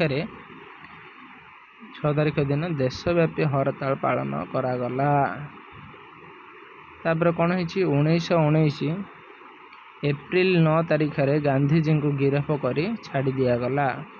ତ 1919 ଏପ୍ରିଲ 9ରେ ଗାନ୍ଧିଜୀଙ୍କୁ ଗିରଫ ଯେଉଁ କରାଇଥିଲେ, ଗିରଫ କରି ଛାଡ଼ି ଦିଆଗଲା। ଗାନ୍ଧିଜୀଙ୍କ ଗିରଫ ସମ୍ବାଦ ଦେଶର ବିଭିନ୍ନ ସ୍ଥାନରେ ସାଧାରଣ ଜନତାଙ୍କୁ ଗଣ୍ଡଗୋଳ କରିବା ପାଇଁ ଉତ୍ତେଜିତ କଲା। ଗାନ୍ଧିଜୀଙ୍କ ଯେଉଁ ଗିରଫ ସମ୍ବାଦ ହୋଇଥିଲା, ଗିରଫ ସମ୍ବାଦ ଦେଶର ବିଭିନ୍ନ ସ୍ଥାନରେ ସାଧାରଣ ଜନତାକୁ ଗଣ୍ଡଗୋଳ କରିବା ପାଇଁ ଉତ୍ତେଜିତ କଲା। ଏହି ଆନ୍ଦୋଳନ ଦିଲ୍ଲୀ, କଲିକତା, ମୁମ୍ବାଇ, ଅହମ୍ମଦାବାଦ, ଲାହୋର ଓ ଅମୃତସରରେ ପ୍ରଚଣ୍ଡ ରୂପ ଧାରଣ କରିଥିଲା। କେଉଁଠି ପ୍ରଚଣ୍ଡ ରୂପ ଧାରଣ କରିଥିଲା? କି କେଉଁଠି ଗଣ୍ଡଗୋଳ ହୋଇଥିଲା? ଦିଲ୍ଲୀ, କୋଲକାତା, ମୁମ୍ବାଇ, ଅହମ୍ମଦାବାଦ, ଲାହୋର ଓ ଅମୃତସରଠାରେ ପ୍ରଚଣ୍ଡ ରୂପ ଧାରଣ କରିଥିଲା। ତୁମେ ଜାଣିଛ କି? ଦେଖିଦେବା। 1919 ମାର୍ଚ୍ଚ 20ରେ ଦିଲ୍ଲୀରେ ରାଓଲାତ ଆଇନ ବିରୋଧରେ ହିନ୍ଦୁ ଓ ମୁସଲମାନମାନଙ୍କ ଏକ ଶୋଭାଯାତ୍ରା ଉପରେ ପୋଲିସ ଗୁଳି ବର୍ଷଣ କରିଥିଲା ଏବଂ ଏକ ଭୁଲ ବୁଝାମଣା ହେତୁ ଦିଲ୍ଲୀରେ 1919 ମାର୍ଚ୍ଚ 30ରେ ହରତାଳ ପାଳିତ ହୋଇଥିଲା। ତ ପିଲାମାନେ ଏଠି ସରିଯାଇଛି। ତ ଆମେ ଏବେ ଦେଖିବା ଜାଲିଆନାବାଲାବାଗ ହତ୍ୟାକାଣ୍ଡ କ'ଣ? ଜାଲିଆନାବାଲାବାଗ ହତ୍ୟାକାଣ୍ଡ ସମଗ୍ର ଦେଶରେ ରାଓଲାତ ଆଇନ ବିରୋଧୀ ଆନ୍ଦୋଳନ ଚାଲିଥିବା ସମୟରେ 1919 ଏପ୍ରିଲ 10 ତାରିଖରେ ଅମୃତସରଠାରେ ଦୁଇ ସ୍ଥାନୀୟ ନେତା ଡକ୍ଟର ସତ୍ୟପାଲ ଓ ଡକ୍ଟର ସାଇଫୁଦ୍ଦିନ କିଚିଲୁଙ୍କୁ ଗିରଫ ଫଳରେ ଆନ୍ଦୋଳନ ଏକ ହିଂସାତ୍ମକ ରୂପ ଧାରଣ କଲା। ତ ଅମୃତସର କେଉଁଠି ଅଛି ପିଲାମାନେ? କି ପଞ୍ଜାବର ଅମୃତସର ଅଛି। ତ ସମଗ୍ର ଦେଶରେ ରାଓଲାତ ଆଇନ ବିରୋଧୀ ଆନ୍ଦୋଳନ ଚାଲିଥିବା ସମୟରେ କ'ଣ ହେଇଛି? 1919 ଏପ୍ରିଲ 10 ତାରିଖରେ କ'ଣ ହେଇଛି? ଅମୃତସରରେ ଦୁଇ ସ୍ଥାନୀୟ ନେତା, ମାନେ ଆଖପାଖ ଗାଁର ନେତା ଡକ୍ଟର ସତ୍ୟପାଲ ଓ ଡକ୍ଟର ସାଇଫୁଦ୍ଦିନ କିଚିଲୁ ଗିରଫ ହୋଇଥିଲେ। ଗିରଫ ଫଳରେ ଆନ୍ଦୋଳନ ଏକ ହିଂସାତ୍ମକ ରୂପ ଧାରଣ କରିଥିଲା। ଆଙ୍କେ ଗିରଫ ହେଲା ପରେ ଆନ୍ଦୋଳନ ଅଧିକ ବଢ଼ିଗଲା। ଜନପ୍ରିୟ ନେତାଦ୍ୱୟଙ୍କ ଗିରଫର ପ୍ରତିବାଦ କରିବା ପାଇଁ ତଥା ବୈଶାଖୀ ଉତ୍ସବ ପାଳନ କରିବା ପାଇଁ ଅମୃତସରର ଜାଲିଆନାବାଲାବାଗ ଠାରେ 1919 ଏପ୍ରିଲ 13ରେ ବହୁ ସଂଖ୍ୟକ ଲୋକ ଏକ ସାଧାରଣ ସଭାରେ ଏକତ୍ର ହୋଇଥିଲେ। ତ ବୈଶାଖୀ ଉତ୍ସବ ଯେଉଁ ଫେଷ୍ଟିଭାଲ ଯେଉଁ ପାଳନ ହେଉଛି ଅମୃତସରରେ ଜାଲିଆନାବାଲାବାଗ ଠାରେ 1919 ଏପ୍ରିଲ 13ରେ ବହୁ ସଂଖ୍ୟକ ଲୋକ ଏକ ସାଧାରଣ ସଭାରେ ଏକତ୍ର ହେଲେ। ସହରରେ ସଭା ସମିତି କରାଯିବା ଉପରେ ସରକାରଙ୍କ ଦ୍ୱାରା ପୂର୍ବଦିନ ଘୋଷିତ ନିର୍ଦ୍ଦେଶାଜ୍ଞା ସମ୍ବନ୍ଧରେ ସାଧାରଣ ଜନତା ଅବଗତ ନଥିଲେ। ଅମୃତସରର ସାମରିକ ମୁଖ୍ୟ ଜେନେରାଲ ଡାୟାର ହଠାତ୍ ଦଳେ ସୈନ୍ୟଙ୍କ ସହ ସଭାସ୍ଥଳରେ ପହଞ୍ଚି ବିନା ସତର୍କ ସୂଚନାରେ ନିରସ୍ତ୍ର ଓ ନିରୀହ ଲୋକମାନଙ୍କ ଉପରୁ ଗୁଳି ବର୍ଷଣ କଲେ। ତ ଏଠି ପିଲାମାନେ ପୁରା ବୁଝିବା ଆମେ ଏଠି କ'ଣ ଅଛି କି ଯେଉଁ ପଞ୍ଜାବର ଯେଉଁ ଅମୃତସର ଅଛି, ଅମୃତସର ଜାଲିଆନାବାଲାବାଗ ଠାରେ 1919 ଏପ୍ରିଲ 13 ବହୁ ସଂଖ୍ୟକ ଲୋକ ଗୋଟିଏ ସାଧାରଣ ସଭାରେ ଏକତ୍ରିତ ହୋଇଥିଲେ। ସହରର ସଭା ସମିତି କରାଯିବା ଉପରେ ସରକାରଙ୍କ ଦ୍ୱାରା ପୂର୍ବ ଦିନ ଘୋଷିତ ନିର୍ଦ୍ଦେଶାଜ୍ଞା ସମ୍ବନ୍ଧରେ ସାଧାରଣ ଜନତା ଅବଗତ ନଥିଲେ କି ସେ ଯେଉଁ ହେବ ବୋଲି ମିଟିଂଟା ଯେଉଁ ସଭା ହେବ ବୋଲିକିରି ସବୁ ଲୋକ ଜାଣିନଥିଲେ। କିନ୍ତୁ ଅମୃତସରର ସାମରିକ ମୁଖ୍ୟ ଜେନେରାଲ ଡାୟର ହଠାତ୍ ଦଳେ ସୈନ୍ୟଙ୍କ ସହ ସଭାସ୍ଥଳରେ ପହଞ୍ଚିଥିଲେ। ସେ ସଭା ବୋଲି ସବୁ ଜାଣିନଥିଲେ। କିନ୍ତୁ ଜେନେରାଲ ଡାୟର କ'ଣ କରୁଛ, ହଠାତ୍ ତାଙ୍କର ସୈନ୍ୟମାନଙ୍କ ସହିତ ସେ ସଭାରେ ପହଞ୍ଚିଛନ୍ତି। ବିନା ସତର୍କ ସୂଚନାରେ କିଛି ନ କହି କ'ଣ କଲେ, ନିରସ୍ତ୍ର ନିରୀହ ଲୋକମାନଙ୍କ ଉପରୁ ଗୁଳି ବର୍ଷଣ କଲେ, ସମସ୍ତଙ୍କୁ ଫାୟାରିଂ କଲେ, ଗୁଳିଚାଳନ କଲେ। ଗୁଳିଚାଳନ କଲା ପରେ କ'ଣ ହେଲା, ଜାଲିଆନାବାଲାବାଗର ଏକ ମାତ୍ର ପ୍ରବେଶ ତଥା ପ୍ରସ୍ଥାନ ପଥ ସୈନ୍ୟମାନଙ୍କ ଦ୍ୱାରା ଆବଦ୍ଧ ହୋଇଥିବାରୁ ଲୋକମାନେ ବାହାରକୁ ଯାଇପାରିଲେ ନାହିଁ। ମାନେ କ'ଣ, ଯେଉଁ ସ୍ଥାନରେ ବାହାରିବା ସ୍ଥାନ, ସେ ସ୍ଥାନରେ କ'ଣ ସୈନ୍ୟମାନେ ଘେରି ରହିଯାଇଥିଲେ। ଲୋକମାନେ ଆଉ କ'ଣ ବାହାରୁ ଯାଇପାରିଲେ ନାହିଁ। ଫଳରେ କ'ଣ ହେଲା, ଅନେକ ଲୋକ ପ୍ରାଣ ହରାଇଥିଲେ ବା ଆହତ ହୋଇଥିଲେ। ଗୁଳି ଚାଳନ କଲେ କ'ଣ ହେବେ, ଲୋକମାନେ ମରିଯିବେ ନା। ତ ଅନେକ ଲୋକ କ'ଣ ହେଲେ, ମରିଯାଇଥିଲେ, ଆଉ କେତେଜଣ ଆହତ ହେଲେ ହୋଇଯାଇଥିଲେ। ସରକାରୀ ହିସାବ ଅନୁଯାୟୀ ମୃତକଙ୍କ ସଂଖ୍ୟା 379। ତ ସରକାର ଯେଉଁ କହିଥିଲେ କି 379 ଜଣ ମୃତ୍ୟୁ ହୋଇଛନ୍ତି, ଆଉ କେତେ ଜଣ ଆହତ ହୋଇଛନ୍ତି, 1200 ଜଣ ଆହତ ହୋଇଛନ୍ତି। ମାନେ ସରକାରୀ ହିସାବ ଅନୁଯାୟୀ କ'ଣ ହେଇଥିଲା, ମୃତକଙ୍କ ସଂଖ୍ୟା 379 ଓ ଆହତଙ୍କ ସଂଖ୍ୟା 1200 ହୋଇଥିବା ବେଳେ ଗାନ୍ଧିଜୀଙ୍କ ନିର୍ଦ୍ଦେଶରେ ହୋଇଥିବା ତଦନ୍ତ ଅନୁଯାୟୀ ଏହି ସଂଖ୍ୟା ଯଥାକ୍ରମେ 1200 ଓ 3600 ଥିଲା। ତ ତାଙ୍କେ ଯେଉଁ କହିଥିଲେ ଯେଉଁ କେତେ ଜଣ ମରିଛନ୍ତି, 379 ମରିଛନ୍ତି ବୋଲି କହିଥିଲେ, ମାତ୍ର 1200 ଗାନ୍ଧିଜୀ ମାନେ ଯେଉଁ ତଦାରଖ ଯେଉଁ କଲେ, ନିର୍ଦ୍ଦେଶ ଯେଉଁ ତଦନ୍ତ ଅନୁଯାୟୀ ଗାନ୍ଧିଜୀ ଯେଉଁ ତଦନ୍ତ ଯେଉଁ କରିଥିଲେ, ତଦନ୍ତ ଅନୁଯାୟୀ 1200 ମରିଛନ୍ତି, 3600 ଆହତ ହୋଇଛନ୍ତି। ତାଙ୍କେ ମାତ୍ର ଭୁଲ କହିଦେଇଥିଲେ। ଏହି ଘଟଣାଟି ଜାଲିଆନାବାଲାବାଗ ହତ୍ୟାକାଣ୍ଡ ଭାବରେ ଖ୍ୟାତ। ଏହି ଘଟଣାଟି କ'ଣ, ଜାଲିଆନାବାଲାବାଗ ନାମରେ ପରିଚିତ। ଦେଖୁଥିବ ପିଲାମାନେ କେତେ ଜଣ ପ୍ରାୟ ମରିଯାଇଛନ୍ତି। ଡାଇରେକ୍ଟ ସଭାକୁ ଆସିକି ଗୁଳି ଚାଳନ କଲେ। ଆଉ ମାନେ ବାହାରିବା ବାଟଟା ବି ପୁରା ସୈନ୍ୟମାନେ ରହିଯିବାରୁ ବାହାରିବା ବାଟକୁ ବି କିଏ ବାହାରି ପାରିଲେନି। ଡାଇରେକ୍ଟ ଫାୟାରିଂ କଲେ। ଫାୟାରିଂ କଲା, 1200 ଜଣ ମରିଗଲେ, ଆଉ 3600 ଆହତ ହେଲେ। ମାତ୍ର ତାଙ୍କେ ଭୁଲ କହିଦେଲେ, 379 ମାନେ 79 ଜଣ ମରିଯାଇଛନ୍ତି, 1200 ଜଣ ଆହତ ହୋଇଛନ୍ତି ବୋଲି କହିଦେଲେ। ତ ଏଇଟା କରିବାଟା ଠିକ୍ ନଥିଲା। ଦେଖ କେତେ ଲୋକ ମରିଛନ୍ତି। ଜାଲିଆନାବାଲାବାଗ ହତ୍ୟାକାଣ୍ଡ ଏ ଚିତ୍ରଟା ପୁରା ହେଲା। ତେବେ ଦେଖିବା, ଜନସାଧାରଣ ଅହିଂସା ଆନ୍ଦୋଳନ ବା ସତ୍ୟାଗ୍ରହ ପାଇଁ ସେ ପର୍ଯ୍ୟନ୍ତ ସମ୍ପୂର୍ଣ୍ଣ ରୂପେ ସମର୍ଥନ ହୋଇନଥିବା ଉପଲବ୍ଧ କରି ଗାନ୍ଧିଜୀ 1919 ଏପ୍ରିଲ 18ରେ ରାୱଲତା ଆଇନ ବିରୋଧୀ ଆନ୍ଦୋଳନ ପ୍ରତ୍ୟାହାର କଲେ। ତ ଜନସାଧାରଣ ଅହିଂସା ଆନ୍ଦୋଳନ ବା ସତ୍ୟାଗ୍ରହ ପାଇଁ ସେ ପର୍ଯ୍ୟନ୍ତ ସମ୍ପୂର୍ଣ୍ଣ ରୂପେ ସମର୍ଥନ ହୋଇନଥିଲା। ତାପରେ କ'ଣ କଲେ, ଗାନ୍ଧିଜୀ 1919 ଏପ୍ରିଲ 18ରେ ରାୱଲତା ଆଇନ ବିରୋଧ କରିବା ପାଇଁ ଗୋଟେ ଆନ୍ଦୋଳନ ପ୍ରତ୍ୟାହାର ଆଉଥରେ କଲେ। କିନ୍ତୁ ସରକାରଙ୍କ ଦ୍ୱାରା ରାୱଲତା ଆଇନ ପ୍ରତ୍ୟାହୃତ ହୋଇନଥିଲା। ଗାନ୍ଧିଜୀଙ୍କ ଏହି ଆନ୍ଦୋଳନ ଲକ୍ଷ୍ୟ ପୂରଣ ଦିଗରୁ ବିଫଳ ହୋଇଥିଲେ ସୁଦ୍ଧା ଏହା ଗାନ୍ଧିଜୀଙ୍କୁ ଜଣେ ବହୁ ପ୍ରତିଭା ସମ୍ପନ୍ନ ସର୍ବଭାରତୀୟ ନେତା ଭାବେ ପ୍ରତିଷ୍ଠିତ କରିପାରିଥିଲା। ଗାନ୍ଧିଜୀଙ୍କର ଏ ଆନ୍ଦୋଳନଟା ଲକ୍ଷ୍ୟ ପୂରଣ ମାନେ କ'ଣ, ସକ୍ସେସ୍ ହେଇନଥିଲା, ବିଫଳ ହେଇଯାଇଥିଲା। ହେଲେ ବି କ'ଣ ହେଲା, ଗାନ୍ଧିଜୀଙ୍କୁ ଜଣେ ବହୁ ପ୍ରତିଭା ସମ୍ପନ୍ନ ସର୍ବଭାରତୀୟ ନେତା ଭାବେ ପ୍ରତିଷ୍ଠିତ କରିପାରିଥିଲେ।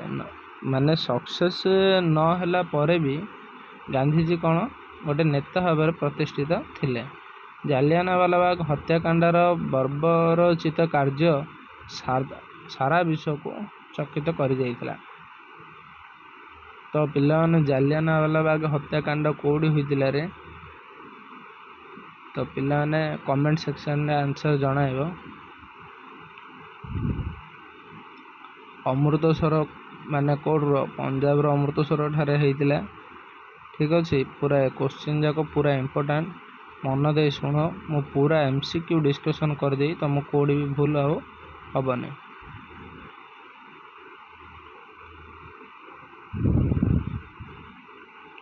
ଗାନ୍ଧିଜୀଙ୍କ ଏହି ଆନ୍ଦୋଳନ ଲକ୍ଷ୍ୟ ପୂରଣ ଦିଗରୁ ବିଫଳ ହୋଇଥିଲେ ସୁଦ୍ଧା ଗାନ୍ଧିଜୀଙ୍କୁ ଜଣେ ବହୁ ପ୍ରତିଭା ସମ୍ପନ୍ନ ସର୍ବଭାରତୀୟ ନେତା ଭାବରେ ପ୍ରତିଷ୍ଠା କରାଯାଇଥିଲା। ଜାଲିଆନାୱାଲାବାଗ ହତ୍ୟାକାଣ୍ଡର ବର୍ବୋଚିତ କାର୍ଯ୍ୟ ସାରା ବିଶ୍ୱକୁ ଚକିତ କରିଥିଲା।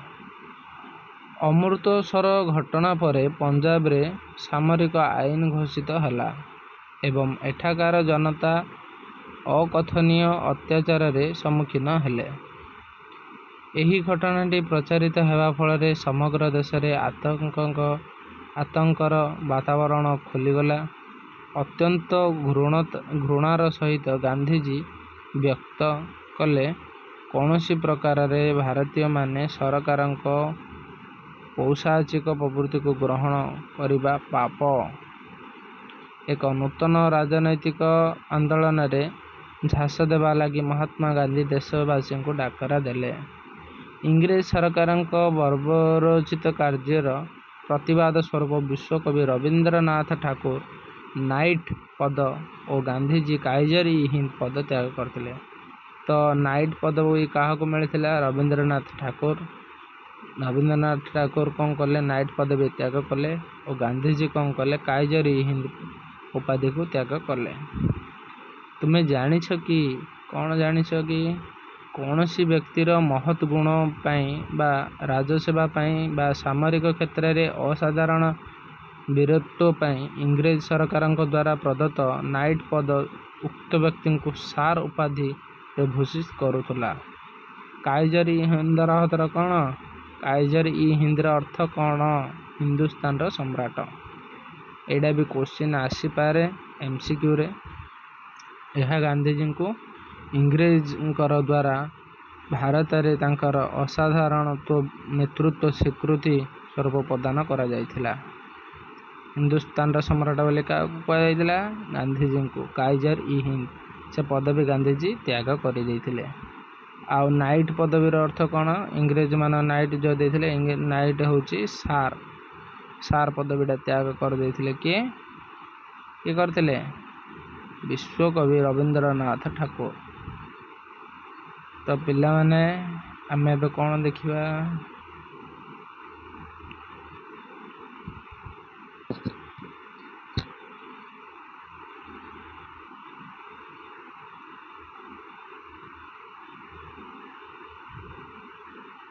ତ ପୁରା ଏଠି ଆପଣଙ୍କର ପୁରା ଶେଷ ହୋଇଯାଇଛି। 6 ନମ୍ବର ପୁରା ଶେଷ। ମୁଁ ପିଲାମାନେ ଟ୍ରାଏ କରୁଛି କି 7 ନମ୍ବର ଯଦି ଥିବ ଏଇଟା ପୁରା ଆଉଥରେ ରିପିଟେଡ଼ ହେଇଯାଇଛି 6 ନମ୍ବରଟା। ଯଦି 7 ନମ୍ବରରେ ବି ଆଉ ଗୋଟେ ଯଦି ପ୍ରେଜ୍ ଯଦି ରହିଯାଇଛି, ନେକ୍ସଟ ଭିଡ଼ିଓରେ ଆମେ ଡିସ୍କସନ୍ କରିଦେବା। ତ ପିଲାମାନେ ଭିଡ଼ିଓଟାକୁ ପୁରା ମନ ଦେଇକି ଶୁଣ। ଯଦି ବୁଝା ପଡ଼ୁନି ଆଉ ଥରେ ଦେଖିବାକୁ ଚେଷ୍ଟା କର। ଯଦି ଆଉ ଥରେ ଯଦି ବୁଝା ପଡ଼ୁନି ତେବେ କମେଣ୍ଟ ସେକ୍ସନରେ ଜଣ କି ସାର୍ ମୋତେ ଏଠିକି ସେଠି ବୁଝା ପଡ଼ିଲାନି। ତ ମୁଁ ଚେଷ୍ଟା କରିବି କି ଆପଣମାନଙ୍କୁ ଭଲ ଭାବରେ ବୁଝାଇବା ପାଇଁ। ତ ପିଲାମାନେ ଯଦି ଭିଡ଼ିଓଟି ଭଲ ଲାଗିଛି ଆପଣମାନଙ୍କୁ ଲାଇକ୍, ସେୟାର, ସବସ୍କ୍ରାଇବ୍ ନିଶ୍ଚୟ କରିବେ। ଆଉ ଆପଣଙ୍କ ସାଙ୍ଗମାନଙ୍କ ଠାରୁ ତାକୁ ପୁରା ପଠାଇବାକୁ ଚେଷ୍ଟା କରିବେ। ଆଉ ଗୋଟେ କଥା କହି ରଖୁଛି ପିଲାମାନେ, କ୍ଲାସ୍ଟା ତ ମୁଁ ଏବେ ଦେଖୁଛି 6 ନମ୍ବର ପେଜ୍ ପର୍ଯ୍ୟନ୍ତ ମୁଁ ଏ ଯେଉଁ PDF କରିଥିଲି, କିନ୍ତୁ ତାପରେ ଯଦି ନେକ୍ସଟ ଯଦି ଅଛି 7 ନମ୍ବର ତ ଆମେ ଆଉଥରେ 7 ନମ୍ବର ମୁଁ ଆଉ ଗୋଟେ ଭିଡ଼ିଓରେ ଡିସ୍କସନ୍ କରିଦେବି। ଆଉ ଯେତିକି ବି MCQ ଅଛି କୋଉଟାର ଏ ଫାଷ୍ଟ ପାଠର ଆମେ ପୁରା ଡିସ୍କସନ୍ ଆର ନେକ୍ସଟ ଭିଡ଼ିଓରେ କରିଦେବା। ମାନେ କ'ଣ, ଫାଷ୍ଟ ପାଠଟାକୁ ପଢ଼ିଲେ ଭଲ ଭାବରେ ବୁଝିଲା ପରେ ଆପଣମାନେ କ'ଣ ଘରେ ଆଉ ଥରେ ପଢ଼ିଦେବ। ପଢ଼ିଦେଲା ପରେ କ'ଣ MCQ ଯେଉଁ ଡିସ୍କସନ୍ ହେଉଛି MCQରେ ଚେଷ୍ଟା କରିବ କି ମୁଁ କେମିତି ଭଲ ମାର୍କଟିଏ ରଖିବି। ଏଠି ରଖିଲେ କିଛି ନାହିଁ। ଯଦି ଆପଣଙ୍କ ପାଖରେ ଯଦି MCQ ଟେଷ୍ଟ ପେପର୍ ବି କିଛି ନାହିଁ, ମୁଁ ସୌରଭ ଗାଇଡ଼ ପୁରା କିଣି ଦେଇଛି। ସୌରଭ ଗାଇଡ଼ର ଯେଉଁ 2025ର MCQ କୋଶ୍ଚିନ୍ ଯାକ ଭଲ ଦେଇଛି। ତ ତୁମେ ଯିଏ ଯେଉଁ ଗାଇଡ଼ ଫଲୋ କରୁଛ ଠିକ୍ ଅଛି, ଯିଏ ଯଦି କରୁନ MCQ जो डिस्कसन कला बेले से खातार लिखिदेव। खातार लिखिदेव से जो आंसर जो ABCD जो ठीक मरा होटार आंसरटा भी लिखिदेव।